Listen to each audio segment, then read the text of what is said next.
RL. Tawde फाउंडेशनचे Sarojini college of pharmacy, Kolhapur association of pharmaceutical teachers of India, Maharashtra राज्य यांच्या संयुक्त विद्यमान emerging trends in drug discovery and translational research या विषयावर आधारित राष्ट्रीय पातळीवरील परिषद आज महाविद्यालयात झाली। या परिषदेचे विषय novel drug delivery system, regulatory affairs, artificial intelligence इत्यादी होते।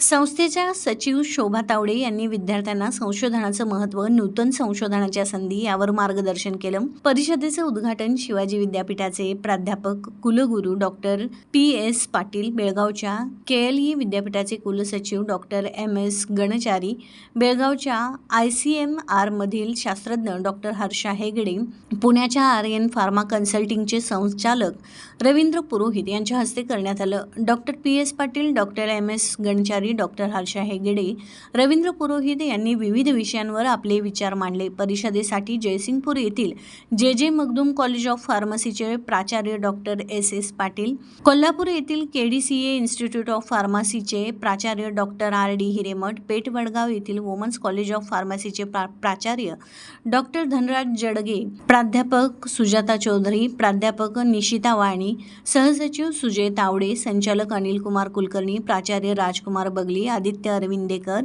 शिक्षक कर्मचारी उपस्थित होते। परिषदेस विविध 12 राज्यातून 415 बी फार्म, एम फार्म विद्यार्थी, प्राध्यापक तसंच PhD रिसर्च स्कॉलर यांनी ऑनलाईन आणि ऑफलाईन पद्धतीने सहभाग घेतला।